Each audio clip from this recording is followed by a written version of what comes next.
Halo, halo, apa kabar Anda semua? Assalamualaikum warahmatullahi wabarakatuh. Ketemu lagi kita di hari Rabu. Bener ya, bagi hari Rabu ya.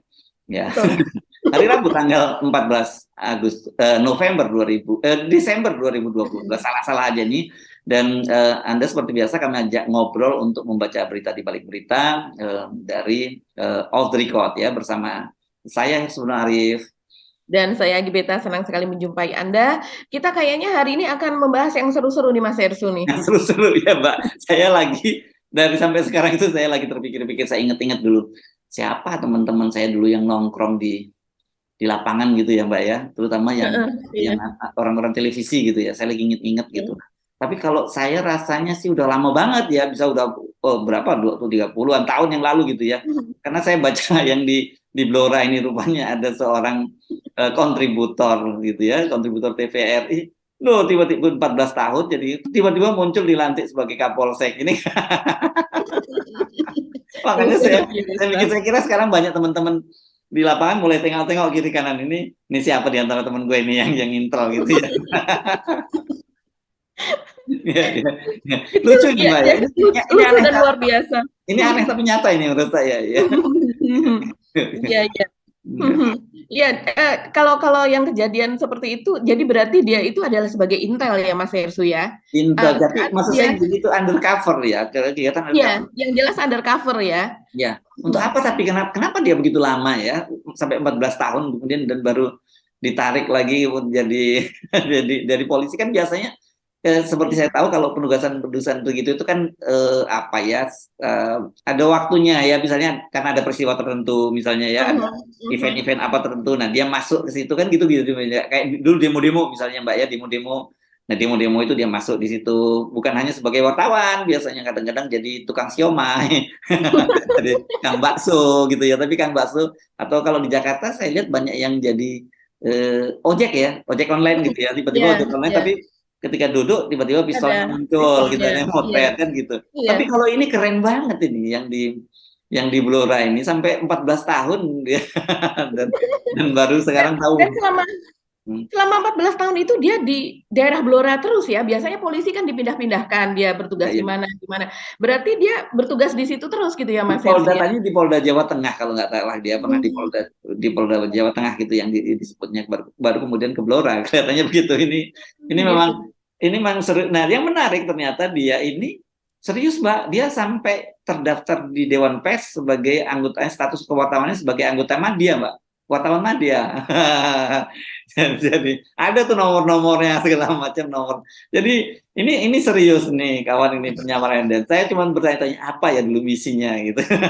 Iya, iya. Kalau kita melihat kan biasanya kalau seandainya dia ditempatkan di sebuah kota, artinya ada memang kejadian besar di kota itu yang dia perlu Ya. tahu ya, Hmm. perlu dia telusuri. Lah kalau di Blora itu, mungkin kalau seandainya di daerah Sukoharjo, di Solo, di daerah ini yang kita tahu gitu, memang pastilah banyak banyak intel juga yang Hmm. apa undercover di sana, karena di sana misalnya ada dulu, kalau sekarang sudah tidak terlalu ya, pesantren Nguruki misalnya yang Ya, dituduh ya. sebagai sumber teroris apa dan sebagainya gitu.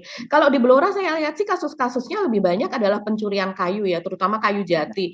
Kan kayu kalau di sana tuh kayu jati itu bisa satu pohon itu bisa ratusan juta begitu kan. Di Hmm. perhutani itu tergantung dari lingkar lingkar kayu jatinya gitu. Jadi begitu dia dilelang gitu jatuhnya bisa sampai sekian ratus juta.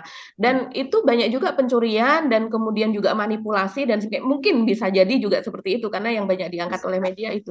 Selain itu apa ya Mas Herzog? Mungkin di sana juga ada seperti penambangan Ya tambang nikel ya, ya, ya, ya. Apa tambang. konsesi pertambangan ya, soal Ya, iya. ya, ya Betul, setuju. dan kemudian mantan kok mantan ya, bekas tambang dari minyak-minyak di masa lalu pada zaman Belanda itu kan kemudian banyak yang menambang lagi dan sebagainya itu banyaklah di sana kejadiannya seperti itu kalau di Blora. Apakah itu gitu ya sasarannya? Ya, oke, daripada kita menduga-duga. Tapi yang jelas ini teman-temannya sekarang kalau ketemu sama dia berarti dan siap dan, nah kan gitu biasanya wartawan di daerah kan sebenarnya gitu.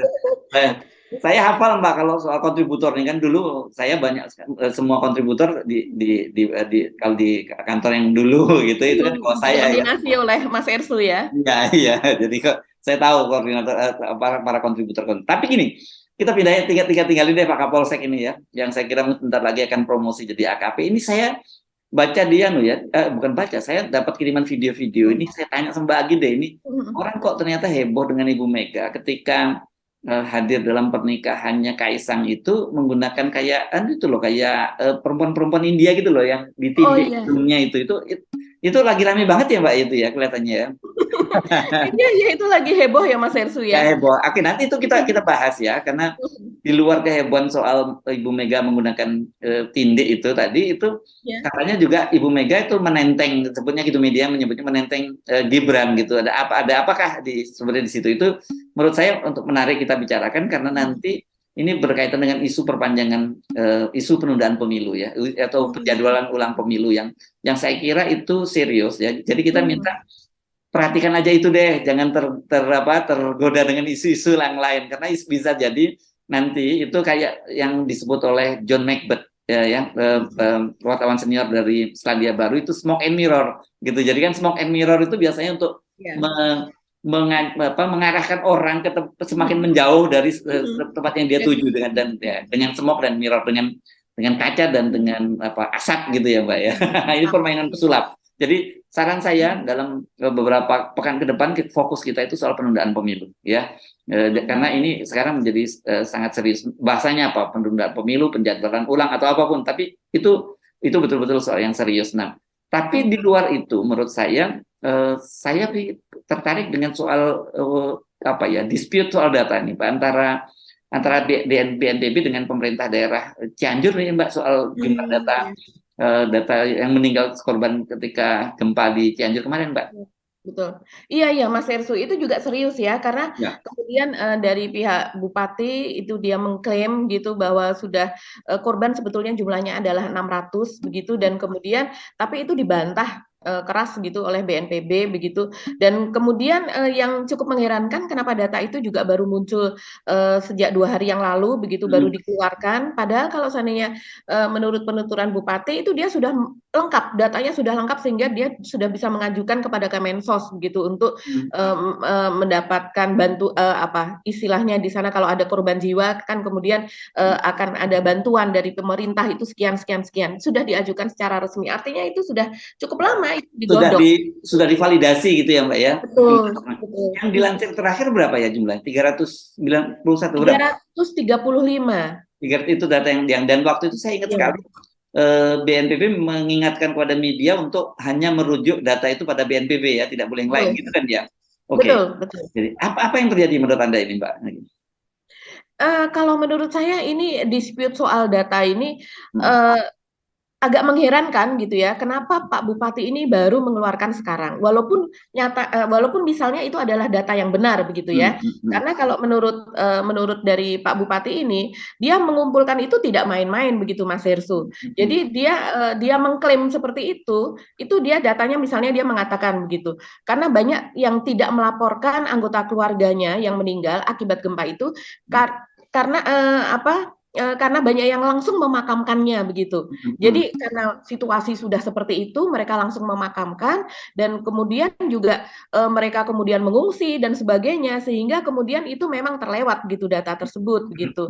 Nah, tapi itu dia memiliki data juga bahwa misalnya data korban meninggal berdasarkan nama per alamat dengan surat keterangan kematian dari pemerintah desanya. Jadi sehingga data tersebut akan diteruskan ke Kemensos agar keluarga yang ditinggalkan akan mendapatkan uang duka begitu. Dan kemudian dia menjelaskan bahwa itu semua sudah divalidasi, yaitu berdasarkan surat-surat dari kepala desa setempat atau dari kelurahan setempat dan sebagainya. Dan dia sudah menyerahkan saat ini posisinya begitu, sudah menyerahkan kepada Kemensos untuk mendapatkan uang duka tersebut. Jadi mengklaim bahwa 600 warganya itu berhak untuk menerima uang duka tersebut. Nah, inilah yang kemudian disanggah oleh BNPB begitu. Karena selama ini kan dinyatakan oleh BNPB dan juga oleh pemerintah ya khususnya bahwa satu suara. Jadi satu outlet data begitu. Satu pintu lah ya. Satu pintu untuk jumlah korban gitu, supaya tidak ada kesimpang siuran, dan BNPB mendapatkan data itu dari pemerintah daerah setempat. Artinya pemerintah daerah adalah dalam hal ini misalnya kepala desa, lurah, camat dan sebagainya begitu. Jadi ini adu data nih Mas Hersu dalam hal ini. Dan kalau saya melihat pernyataan dari Pak Bupati, dan itu kan dia memang pemerintah daerah setempat, dia yang paling menguasai daerahnya ya. Ya. Dia paling menguasai daerahnya, sehingga dia yang paling tahu begitu. Misalnya sampai camatnya siapa, kepala desanya siapa, lurahnya siapa, seperti itu. Tapi dia sudah mengantongi data itu, kenapa baru dirilis sekarang begitu Mas Yesu? Baru 2 hari yang lalu. Padahal dia melakukan validasi ini, kalau dia sudah mendapatkan surat kematian masing-masing dari para korban itu, artinya sudah memakan waktu lama. Karena hal seperti itu dilaksanakan pada saat kejadian seperti saat ini, tentunya itu kan memerlukan verifikasi yang detail begitu ya. Nah, wajar kalau kemudian selama ini kan orang-orang apa ya, bertanya begitu ya, ketika ada acara di GBK pada waktu itu, yaitu Nusantara Bersatu, orang kan mempertanyakan kenapa pada saat kita masih sangat berduka dan kemudian juga masih ada jenazah yang belum ditemukan, orang yang ditemukan masih hilang, entah dia tertimbun di mana, tapi malah ada acara yang sebesar itu yang kemudian menghabiskan uang sampai kabarnya sampai 100 miliar begitu kan. Nah, itu kalau seandainya dibagi kepada para apa namanya, korban di Cianjur, itu sudah akan membuahkan berapa rumah, istilahnya demikian gitu kan. Nah, terus kemudian juga orang juga mempertanyakan gitu, apakah wajar di saat duka seperti saat ini Pak Jokowi menggelar pesta yang sangat mewah seperti kemarin gitu 600 kan. orang tuh gede banget loh ya jumlah yang ya. Betul. Dan apa ya? Ada yang mengatakan bahwa itu adalah pesta kolosal begitu ya. Kolosal dalam arti ada ribuan orang yang terlibat baik dalam panitiaan, pengamanan dan sebagainya. Bukan hanya soal tamu, tamunya 6.000, tapi pengamanannya saja sampai 10.800, belum lagi panitianya dan sebagainya, prajurit keratonnya apa dan sebagainya. Itu betul-betul kolosal begitu, yang sepertinya tidak wajar pada keadaan orang masih mengantri solar, orang terus kemudian orang masih ada duka, peristiwa Kanjuruhan juga belum selesai, masih simpang siur sampai sekarang gitu, mengenai masih terjadi demo, hampir setiap minggu masih terjadi demo itu di Malang, para korban Kanjuruhan. Nah, kemudian hubungannya dengan yang ada di Cianjur ini, orang kemudian menghubungkan apakah data itu memang di-keep, ada permintaan untuk di-keep supaya tidak dikeluarkan, karena kalau seandainya sampai keluar data sampai 600 begitu kan, itu cukup apa jumlah yang sangat besar Mas Hesu untuk sebuah peristiwa gempa dengan jumlah korban sampai 600 gitu, sehingga data ditahan pada angka sekitar 300 tersebut. Wajar ada pertanyaan seperti itu begitu. Ya, oke. Jadi ada yang menduga seperti itu ya, bahwa ini memang di-keep dulu supaya menunggu perhelatan besar Pak Jokowi selesai gitu, baru kemudian dilansir. Ya memang kalau rasanya nggak pas ya waktu itu kalau sampai kemudian udah muncul angka 600 dan Pak Jokowi tetap menggelar pesta besar-besaran gitu, ada kontras yang luar biasa ya. Oke, tapi tentu saja ini duka kita yang mendalam untuk mereka yang ditinggalkan ya, karena satu nyawa pun itu persoalan, apalagi ada 600 orang yang meninggal karena gempa di Cianjur. Dan gempa juga susulan terjadi di mana-mana ya, meskipun tidak terlalu menimbulkan efek yang besar. Di Bali ya terjadi gempa, dan ada beberapa rumah disebutkan hancur juga gitu ya Mbak ya. Ya mudah-mudahan saja untuk saudara-saudara kita di Bali situasi ini bisa terkendali dan kemudian mereka yang menjadi korban segera dapat bantuan. Nah sekarang kita balik ini, saya mesti tanyanya kepada Mbak Agi nih soal yang tempat tadi itu Mega yang di Solo itu. Ibu Mega itu pakai apa sih sebenarnya Mbak? Kok saya pikir Ibu Mega lagi modis banget ya, pakai tindik di hidung kan gitu ya, itu mirip orang-orang India ya kayak gitu ya. Iya. Iya, orang India ibu-ibu gitu biasanya, tidak hanya ibu-ibu sih, laki-laki juga suka memakai tindik apa namanya, piercing ya, piercing bisa di mana-mana sih, bisa di bibir, bisa di hidung seperti ini, bisa di mata dan sebagainya. Dan ini kebetulan Bu Mega memakai itu, dan sebenarnya kalau saya Coba melihat kita lihat ya fotonya ya, ini kelihatan ya fotonya Bu Mega pakai, baru ngeh juga saya, ada videonya juga yang di close up Bu Mega pakai itu ya. Iya, Oke. iya betul. Dan sebenarnya cantik sih Mas Hersu ya, kalau itu Iya, seandainya betul itu adalah piercing begitu ya, cantik kalau saya asik lihat. juga dong, ada ya Bu Mega kan usianya udah nenek-nenek gitu tapi masih modis gitu kayak. Iya, karena kalau seandainya piercing seperti itu tidak hanya orang muda, kalau seandainya di India itu yang sudah berusia pun juga bisa memakai itu begitu ya. Tapi ternyata itu memang bukan Mas Hersu. Oh bukan perhiasan, bukan aksesoris ya. Bukan itu. Jadi sepertinya juga kalau kita melihat apa ya, Ibu Mega yang orangnya juga yang serius gitu, yang ini kayaknya itu bukanlah begitu ya. Dan ternyata setelah kita kita telusuri itu ternyata memang ada setahun yang lalu juga orang mempertanyakan itu. Jadi Bu Mega sebetulnya sudah memakai ini sudah cukup lama. Jadi selama masa pandemi ini pertama kali terlihat itu pada bulan Agustus 2021 kalau tidak salah ya, yaitu pada waktu itu ada acara begitu ya di Pulau Bali, yaitu peletakan batu pertama kawasan Pura di Bali. Dan kemudian videonya itu ada Bu Mega pidato di situ, videonya itu diunggah di Pemprov Bali, akunnya Pemprov Bali begitu Mas Hersu. Dan itu pada bulan Agustus tahun 2021. Ada yang mempertanyakan, netizen yang mempertanyakan, itu lucu juga. Baru nyadar gue hidung Ibu Megawati tindikan. Lihat dah di asal videonya. Kata dia begitu. Dan kemudian ada yang menjelaskan bahwa itu bukan, itu adalah namanya adalah nose filter. Jadi ya, kalau di Jadi pengen pakai deh rupanya, agak modis juga. iya, kalau di marketplace gitu ya, di marketplace hijau maupun orange gitu, namanya adalah plug nasal filter. Jadi sama saja itu adalah kebutuhannya adalah untuk hidung. Jadi kalau misalnya ada orang-orang yang tidak memakai masker atau apa, dia memakai itu gitu Mas Hersu, itu adalah untuk menyaring racun-racun gitulah istilahnya di udara. Jadi apalagi orang yang memiliki alergi begitu, dan kemudian udara kita ini kan kotor kalau di luar begitu. Jadi seperti misalnya debu-debu apa dan sebagainya, bau alergen yang bisa menyebabkan alergi itu bisa tersaring di situ. Dan alat ini memang praktis karena tinggal kita selipkan di sini gitu ya, diklip begitu di sini, dan itu bisa dicuci dan bisa dipakai ulang selama ya sekitar 10 kali atau 20 kali begitu. Cuman risih nggak gondal-gandul gitu di hidung tuh. Enggak lah, kita pakai masker yang besar aja kita juga Oke. lama-lama Ya. Jadi terbiasa. clear ya, jangan suka kepo dan menggosipin Bu Mega. Tapi nggak apa-apa juga kalau Bu Mega itu nggak itu aksesoris menurut saya juga nggak ada masalah ya. Seperti Anda tadi bilang kelihatan cantik ya. Tapi ada menurut saya itu oke, berarti serius nggak serius ya, karena seriusnya itu berkaitan dengan pengobatan, ya kan, mencegah penyakit. Sementara nggak seriusnya ya karena tadi bukan tinde gitu yang seperti digunjingkan oleh para netizen. Justru yang menurut saya ingin tertarik itu ada momen ketika disebut Bu Mega itu menggandeng khusus Gibran gitu ya. Katanya ada pertemuan juga di acara itu dengan Gibran gitu ya, Mbak.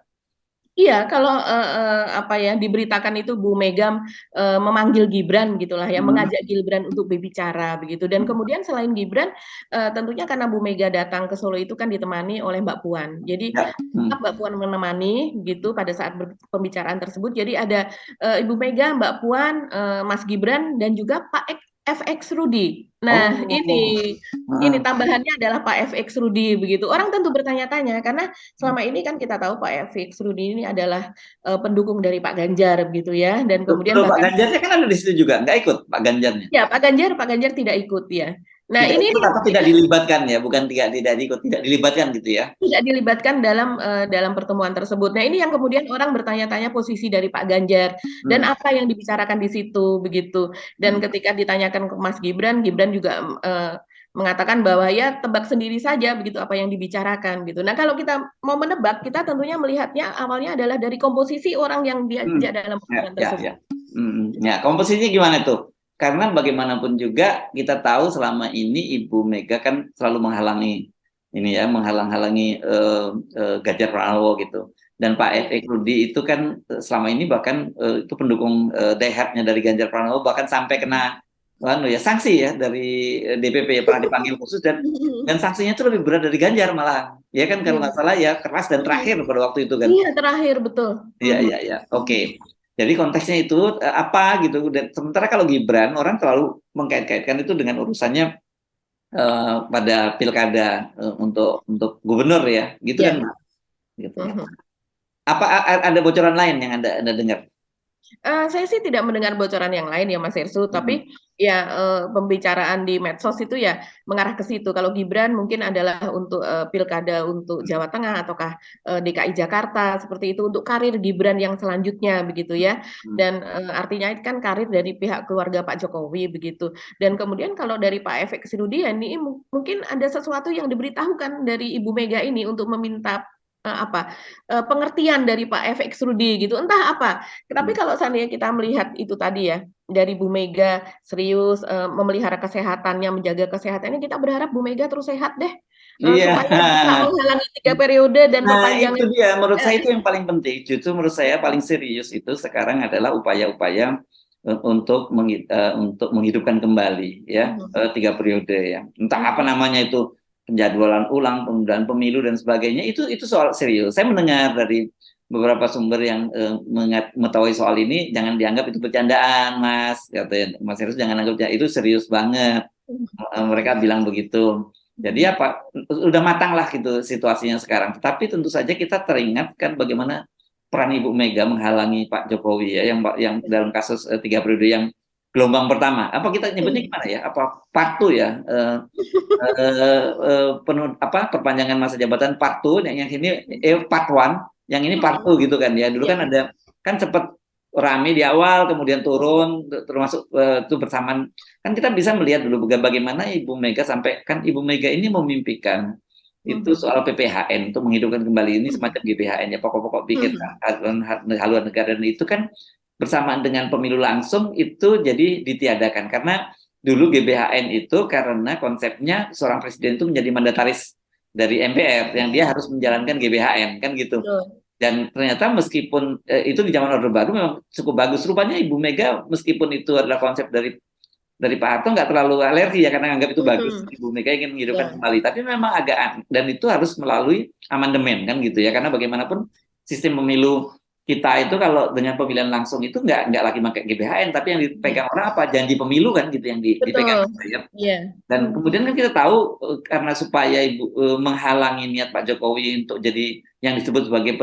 penumpang gelap gitu ya waktu itu ya. mhm, Penumpang mhm, gelap dalam amandemen Undang-Undang Dasar akhirnya ditarik kan mhm, usulan untuk membahas PPHN itu dan kemudian digembok eh, mhm, amandemennya gitu ya pintu amandemen digembok oleh Ibu mhm, Mega dan setelah itu mhm, hilang yang lain ya, partai-partai lain mengikuti tapi saya kira yang paling penting itu di situ peran Ibu Mega lah yang paling besar dan setelah itu betul, isu itu kan hilang ya Mbak ya mhm, tahapan pemilu mhm, jalan lagi tiba-tiba sekarang muncul kuat lagi dan kali ini nggak main-main karena yang mhm, menyampaikan itu para pemimpin lembaga tinggi negara gitu ya mhm, dari mulai betul, kalau sebelumnya kan kalau dulu itu adalah ketua-ketua partai yang mhm, yang kebetulan ada juga di kabinet terus belakangan ini yang serius tuh karena ketua DPD juga udah menyampaikan soal itu meskipun dengan dasar bahwa pertimbangan apa untuk amandemen sorry untuk dekret mengembalikan ke UUD 45 sementara yang sangat serius saya nggak boleh dianggap main-main adalah ketua MPR Bambang mhm, Susatyo gitu meskipun belakangan diralat ya tapi mhm, ya itu tadi karena dia menyebutnya bahwa dasarnya waktu itu kan logika yang awal digunakan adalah bahwa untuk masalah ekonomi gitu ya untuk pemulihan ekonomi dan sebagainya dan para pakar hukum tata negara menyebutkan ekonomi nggak bisa jadi dasar penundaan mhm, pemilu yang bisa jadi itu betul, perang bencana kalau mhm, bencana pun parsial ya itu dilakukan di wilayah-wilayah tertentu itu iya, ditunda dia pemilunya bisa nyusul gitu lah ini yang saya kira jadi pertanyaan orang kemudian bertanya-tanya di mana ya posisi Ibu Megawati kan gitu. mhm, Sejauh ini kalau kita lihat mhm, statement-statement dari kader-kader PDIP masih sangat keras soal ya, penundaan pemilu betul, ya itu mhm, Pak Tubagus Rasman keras, Masinton Pasaribu juga sangat keras. mhm, Kita berharap dia dan bukan berharap sih sebenarnya belajar dari pengalaman sejarah Bu Mega itu kan kok orangnya kalau sudah punya pendirian sangat kekeh gitu ya, kukuh, mhm, kukuh mhm, gitu ya, ya, kukuh dan kekeh gitu ya. betul, Gitu betul, ya Mbak Agi ya. mhm, iya. Iya, kalau saya melihatnya juga demikian Mas Hersu ya. Jadi Bu Mega ini mungkin tidak terlihat dengan menggunakan media untuk memberikan pernyataan begitu. Yang lebih banyak kan memang orang di sekelilingnya. Bu Mega saya lihat lebih banyak bergerak dalam diam gitu ya. Dalam diam tapi dia melakukan pekerjaannya gitu, melakukan manuvernya gitu dan dia diwakili oleh tokoh-tokoh dari PDIP itu sendiri begitu. Kalau melihat apa ya, rumor-rumor yang berkembang saat ini dan tentunya, 3 periode atau perpanjangan, masa jabatan ini kan sudah kencang sekali bahwa ini jelas, ada peran oligarki di belakangnya begitu, yaitu oligarki yang mengusung Pak Jokowi, juga oligarki yang selama ini kita juga ya sering mempertanyakan itu uang dari mana untuk para relawan apa dan sebagainya begitu ya. Dan kemudian Inilah yang kemudian menimbulkan kecurigaan, apalagi kita mendengar juga bahwa para oligarki tanpa kita harus menyebut nama mereka siapa saja sudah melakukan pertemuan dan sebagainya. Nah, itu pertemuan itu hasilnya apa begitu? Kita sudah tahu, tapi kita tidak akan memberi apa namanya Nah, membicarakan secara clear gitu ya. ya, clue-nya kan sebenarnya gampang. Dulu, ya sekarang ini kan fenomena Anies ya. Ini yang Mhm. ada kaitannya ke situ juga Mbak ya. Fenomena Anies yang Ya, disambut luar biasa. luar biasa, dan kemarin sempat coba dihalangi di Sulawesi Selatan, ternyata menurut saya itu tuh dahsyat juga, ditangkap loh, itu bukan di yang masa membludak seperti itu, bukan di Makassar ya. Kota Pangkep, kalau Pangkep itu kan bukan kota besar gitu ya. Paling cuma berapa Ya. ratus ribu penduduknya, tapi itu masa besar sekali yang menyambut Anies. Dan saya kira ini menyadarkan Pak Jokowi makin berat ini realitasnya kalau kalau mesti menghadapi Anies Baswedan. Dan kita tahu track recordnya Anies ini kan di Jakarta, kita harus hubungkan itu dong Mbak. Track Ya. Anies Baswedan begitu dia mau janjinya pada waktu itu menghentikan reklamasi Mhm. pantai utara Jakarta, dan itu dipenuhi oleh Anies Baswedan. Mhm. Nah, saya kira mungkin hal yang sama juga akan terjadi kalau Anies Baswedan terpilih jadi presiden. Ya bakal banyak lagi proyek-proyek oligarki yang disiapkan juga bakal dihentikan lagi oleh Anies Baswedan. Karena itu menurut saya ini jadi serius ya. Cara yang paling mungkin kalau lewat elektoral berat buat mereka, ya cara yang paling mungkin ya tidak melalui proses elektoral gitu Mbak. Jadi ya pemilunya tidak dilaksanakan. Itu yang menurut saya jadi serius banget Mbak Agi. Iya, iya, walaupun kemarin pada saat ditangkap itu, lautan massa ada seperti itu juga kita melihat itu adalah kekuatan dari Nasdem juga ya. Karena Ya, Nasdem rupanya, dapat persentase besar gitu, memiliki konstituen, saya baca konstituen yang ditangkap itu adalah termasuk lumbung gitu dari Nasdem gitu. Dan itu juga walaupun, itu adalah peran dari Nasdem, kita tentu dari yang puluhan ribu itu, belum tentu mereka adalah konstituen Nasdem iya, semua. iya. Nasdem oke, ada peran tapi tidak Mhm. sebesar itulah gitu ya. Iya, iya, terus kemudian juga ya jadi membaur lah ya, ada Hmm. peran Nasdem dan juga organik dari Ya. masyarakat di sana begitu. Nah, yang paling penting saya kira kita mesti menyiapkan juga para pendukung Anies Baswedan ya. Selama ini karena euforianya itu luar biasa, hati-hati, mesti disiapkan juga, menata hati gitu. Karena kemungkinan itu bisa saja ini dugaan ini ya, sengaja digelembungkan gitu ya, sekarang didorong gitu Anies untuk membesar, dan itu kemudian bisa menjadikan justifikasi untuk membangun, dijadikan semacam common enemy gitu loh Mbak ya.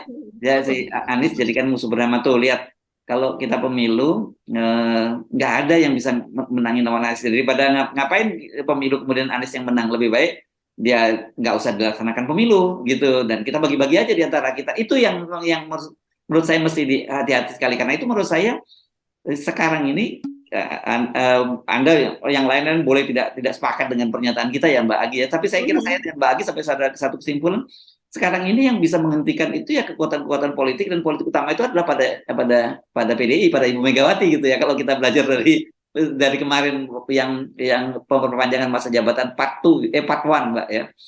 Iya, betul. Jadi saat ini dari ketua-ketua partai yang ada begitu ya, selain partai dari oposisi, selain Demokrat, selain PKS begitu, ya ya hanya dari PDIP yang betul-betul secara keras tidak menginginkan adanya perpanjangan masa jabatan maupun 3 periode. Hmm. Dan selain itu juga sebetulnya misalnya saat ini ada dari partai-partai yang pro pemerintah atau partai-partai yang ada di kabinet itu juga mungkin mereka juga menolak dari 3 periode dan perpanjangan itu tadi, tapi mereka adalah konstituen yang ada di bawah begitu. Mereka Ya, bukan ya, bukan ya. dari pengurus di DPP, mereka bukan ini. Makanya kemudian itu menguat di bawah karena memang terjadi perbedaan begitu ya antara yang konstituen di bawah akar rumput dengan ketua-ketuanya. Taruhlah itu PAN, taruhlah itu P3 dan sebagainya begitu ya. Bahkan Golkar juga ada begitu kan. Ya, ya. Nah, ya dan itulah yang terjadi. Nah, saya rasa Bu Mega kalau seandainya dia tetap konsisten dalam hal ini, dia akan menuai banyak simpati.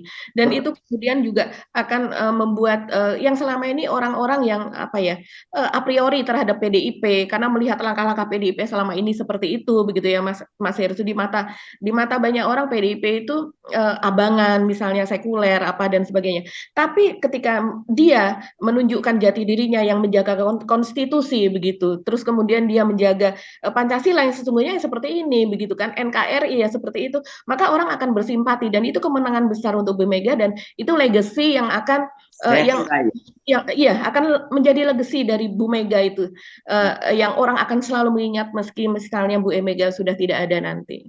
Yes, saya kira ini menarik ya, dan dalam diamnya ini, tapi kita mulai menangkap ada gerak dari kader-kader, dan itu saya kira nggak mungkin ya kalau di luar komando dari Ibu Mega ya. Kemarin kan kelihatan sekali keras mereka ketika GBK, mereka juga sangat keras ya, Iya. kader-kader PDIP, dan sekarang mulai juga keras, dan kita ingat juga ya kemarin itu kan sebenarnya kalau kita lihat selain ditolak ditolak di parlemen ya untuk amandemen, tapi kan ada operasi di aborsi sumber dananya, yakni ya para importir sawit yang disebut oleh Mas Hinton Pasar Ibu itu bagian dari pengumpulan dana kampanye 3 periode, kan langsung begitu Mas dioperasi oleh Kejaksaan Agung ya berhenti juga kasusnya itu akhirnya gitu ya. Akhirnya kelihatannya ada sumber dana baru lagi, kita nggak tahu, kita tunggu bocoran lagi dari Mas Hinton siapa lagi yang mainannya, dari mana lagi sumbernya itu gitu Mbak Egi ya. Atau Anda punya informasi lain soal sumbernya? Kalau dulu sawit, sekarang apa solar yang hilang. Iya, kalau solar ini kalau kita perhatikan, saya perhatikan dari komentar-komentar dari off the record sendiri maupun komentar-komentar dari media lain. Saya sering sekali mengikuti media lain gitu, Mas Hersu, teman-teman media yang memiliki kanal di YouTube, karena memang new media ini salah satu cirinya adalah penonton dapat memberikan komentar, masukan, bahkan informasi begitu kan. Jadi saya suka membaca-baca itu. Dan kemudian penonton kita ini yang ada di YouTube ini kan tidak hanya dia hanya sekedar mengikuti dan mencari informasi dari kita, tapi bahkan mereka itu juga banyak yang memiliki kapasitas dalam hal politik, dalam hal hukum dan sebagainya. Dan kemudian ada juga yang memberikan informasi bahwa kelangkaan solar misalnya yang kemarin kita kontenkan itu antara lain adalah juga menuju atau way to krisis begitu. Ya, krisis yang paling besar di sebuah negara yang akan dapat membangkitkan terus kemudian berbagai kebijakan baru dan dekret misalnya dan sebagainya misalnya ya, itu adalah krisis pangan dan krisis BBM begitu kan Mas Dan itu Hersu? dari di Sri Lanka juga seperti itu. Bagaimana kita membaca cerita di Sri Lanka semacam itu. Oke, jadi saya kira bisa kita simpulkan adalah dari perbincangan kita kali ini, jangan dianggap sepele, soal perpanjangan masa jabatan itu sangat serius. Tetapi kita masih punya harapan gitu ya, para negarawan kita, terutama partai politik, yang kita lihat sekarang Ibu Megawati gitu ya, ini mungkin masih akan jadi benteng ya, terakhir yang menahan soal ini, dan itu terbukti kemarin cukup efektif ya menunda itu. Nah, kita nggak tahu seperti apakah kali ini itu bisa kembali menunda atau kemudian justru malah ada deal politik. Saya kira tentu kita berharap ini semua untuk kebaikan bangsa kita, karena saya nggak membayangkan situasi seperti apa kalau itu kemudian berhasil goal ya, perpanjangan masa jabatan ya, kita resmi menjadi negara otoritarian gitu, meskipun sekarang sudah tanda-tandanya itu sudah mulai kelihatan dan instrumennya kan sudah disiapkan lebih dulu, termasuk RKUHP yang sudah diresmikan dan sebagainya. Saya kira itu ya Mbak Agi ya, pertanyaan yang mau disampaikan Mbak Agi. Akan menjadi kejutan besar kalau seandainya akhirnya Bu Mega juga ini bagaimana caranya begitu ya supaya memang betul menjaga konstitusi ini bisa berjalan gitu, yang sekarang menjadi common enemy adalah Anies Baswedan begitu ya, akan dijadikan menuju ke sana, dan kemudian Bu Mega juga menginginkan Mbak Puan juga naik begitu ya. Saya rasa akan menjadi kejutan kalau seandainya PDIP malah justru bergabung dengan Anies Baswedan. Tapi apakah itu mungkin? Sesuatu kan politik itu disebut art of possibility ya, jadi ilmu tentang kemungkinan. Jadi sangat mungkin ada apa-apa yang terjadi. Begitu lagi, kita mesti mengakhiri ya perbincangan ini. Wah, lumayan panjang kita ngobrol kali ini ya, karena agendanya memang cukup serius gitu ya. Dan seperti biasa kita mesti pamit undur ya Mbak. Saya Hersu Arif. Dan saya Agi Beta, terima kasih atas perhatian Anda. Tetap salam 0%. Wassalamualaikum warahmatullahi wabarakatuh.